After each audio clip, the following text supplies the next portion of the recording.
नमस्कार. आजची गोष्ट आहे भारताच्या एका मोठ्या यशाची, एका विलक्षण पुनरागमनाची. ही कहाणी आहे वाघांची आणि त्यांच्या वाढत्या संख्येमागे दडलेल्या एका अविश्वसनीय प्रवासाची.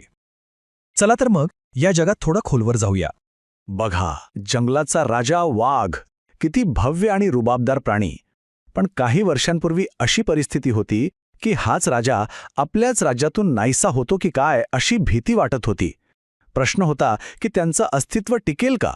आणि त्या प्रश्नाचं उत्तर आहे हा आकडा 3167. हो, 2022च्या गणनेनुसार भारतात आज तब्बल 3167 वाघ आहेत. खरंच ही एक खूप मोठी आणि तितकीच आनंदाची बातमी आहे. आता हा आकडा एकटा पाहू नका. खरी गंमत तर याच्या प्रवासात आहे. जरा विचार करा, 2006 मध्ये आपल्याकडे फक्त 1411 वाघ होते आणि तिथपासून ते आज 3167 पर्यंत. हा आलेख बघा, तो आपल्याला स्पष्टपणे दाखवतोय की गेल्या काही वर्षांमध्ये किती जबरदस्त प्रगती झाली आहे. पण आता एक प्रश्न मनात येतोच की एवढ्या मोठ्या देशात घनदाट जंगलांमध्ये पसरलेल्या हजारो जंगली प्राण्यांची मोजणी नेमकी करतात तरी कशी? चला, या गणनेमागे जे विज्ञान आहे ना, तेच समजून घेऊया. हे काम वाटतं तितकं सोपं नाहीये. हजारो किलोमीटर पसरलेल्या जंगलात प्रत्येक वाघाचा माग काढणं आणि त्याला मोजणं हे एक खूप मोठं आव्हान आहे. पण यासाठी आता एक पक्की वैज्ञानिक पद्धत वापरली जाते. तर ह्या गणनेबद्दल काही महत्त्वाच्या गोष्टी. ही गणना काही दरवर्षी होत नाही, ती दर 4 वर्षांनी केली जाते. आणि हे सगळं काम नॅशनल टायगर कन्झर्वेशन ऑथॉरिटी म्हणजे NTCA पाहते. याची सुरुवात झाली 2006 साली आणि 2022ची ही 5वी गणना होती. ही संपूर्ण प्रक्रिया ना 3 महत्त्वाच्या टप्प्यांमध्ये होते. पहिला टप्पा म्हणजे प्रत्यक्ष जमिनीवर जाऊन सर्वेक्षण करणे. वन कर्मचारी मोबाईल ॲप्सच्या मदतीने हे करतात. दुसऱ्या टप्प्यात सॅटेलाइट डेटा वापरून वाघांचे जे राहण्याचं क्षेत्र आहे त्याचं विश्लेषण होतं. आणि तिसरा टप्पा तर सगळ्यात इंटरेस्टिंग आहे, तो म्हणजे कॅमेरा ट्रॅप. जंगलात हजारो कॅमेरे लावले जातात आणि गंमत म्हणजे जसे आपले फिंगरप्रिंट्स युनिक असतात ना, अगदी तसेच प्रत्येक वाघाच्या अंगावरचे पट्टे वेगवेगळे असतात.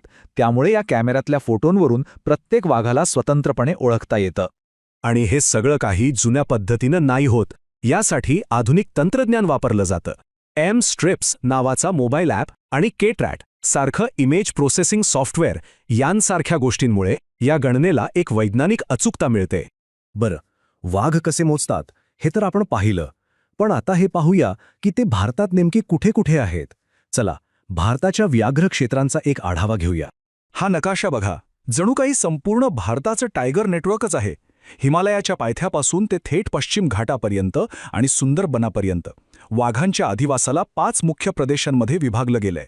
चला, ते आता आपण पाहूया. आणि हे आकडे आपल्याला सांगतायत की कोणत्या प्रदेशात किती वाघ आहेत. यावर नजर टाकली की लगेच लक्षात येतं की मध्य भारत आणि पूर्व घाटांमध्ये सर्वाधिक म्हणजे 1161 वाघ आहेत. त्यानंतर मग पश्चिम घाट आणि शिवालिक टेकड्यांचा नंबर लागतो. पण ह्या आकडेवारीमध्ये ना 2 वेगवेगळ्या कथा आहेत. एकीकडे शिवालिक, मध्य भारत आणि ईशान्येकडील प्रदेशात वाघांची संख्या खूप चांगली वाढली आहे, जी एक मोठी यशाची गोष्ट आहे. पण दुसरीकडे पश्चिम घाटाच्या प्रदेशात वाघांची संख्या काही प्रमाणात कमी झाल्याचं दिसतंय आणि ही नक्कीच एक चिंतेची बाब आहे.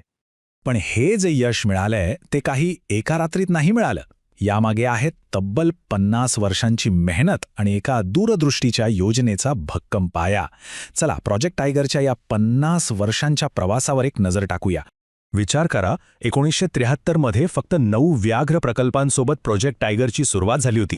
मग 2005 मध्ये या कामाला आणखी बळकटी देण्यासाठी NTCAची स्थापना झाली आणि 2023 मध्ये या प्रोजेक्टने 50 वर्ष पूर्ण केली आणि आज आपल्या देशात 53 व्याघ्र प्रकल्प आहेत. हा प्रवास खरंच खूप मोठा आहे. तर ही NTCA म्हणजे नेमकं काय? सोप्या भाषेत सांगायचं तर ही पर्यावरण मंत्रालयाच्या अंतर्गत काम करणारी एक अधिकृत संस्था आहे आणि तिचं मुख्य काम आहे वाघांच्या संरक्षणाचे प्रयत्न अधिक मजबूत करणे. आणि हो, ही गोष्ट फक्त वाघांपुरती मर्यादित नाहीये. वाघांची गणना ही एका मोठ्या राष्ट्रीय संवर्धन धोरणाचा फक्त एक भाग आहे. चला, आता भारताच्या वन्यजीव गणनेच्या या मोठ्या चित्राकडे एक नजर टाकू.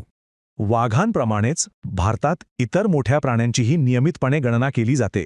2020च्या गणनेनुसार सिंहांची संख्या 674 होती. 2022 मध्ये बिबट्यांची संख्या जवळजवळ 14,000 झाली आहे आणि 2017 मध्ये हत्तींची संख्या जवळपास 30,000 होती. यावरून आपल्या देशाच्या वन्यजीव संरक्षणाच्या प्रयत्नांची व्याप्ती लक्षात येते. पण चला पुन्हा एकदा वाघांकडे येऊया. हे चित्र बघा. हे या संपूर्ण यशोगाथेचं प्रतीक आहे. जो प्राणी एकेकाळी नामशेष होण्याच्या मार्गावर होता तो आज असा दिमाखात फिरतोय. हेच भारताच्या संवर्धन प्रयत्नांचं यश आहे. भारताने हे करून दाखवलंय. एका प्रजातीला विनाशाच्या दारातून परत कसं आणायचं याचा एक यशस्वी आराखडाच जणू तयार केलाय. मग यातून संपूर्ण जगाला काय धडा घेता येईल, हा एक असा प्रश्न आहे ज्यावर आपण सगळ्यांनी विचार करायला हवा.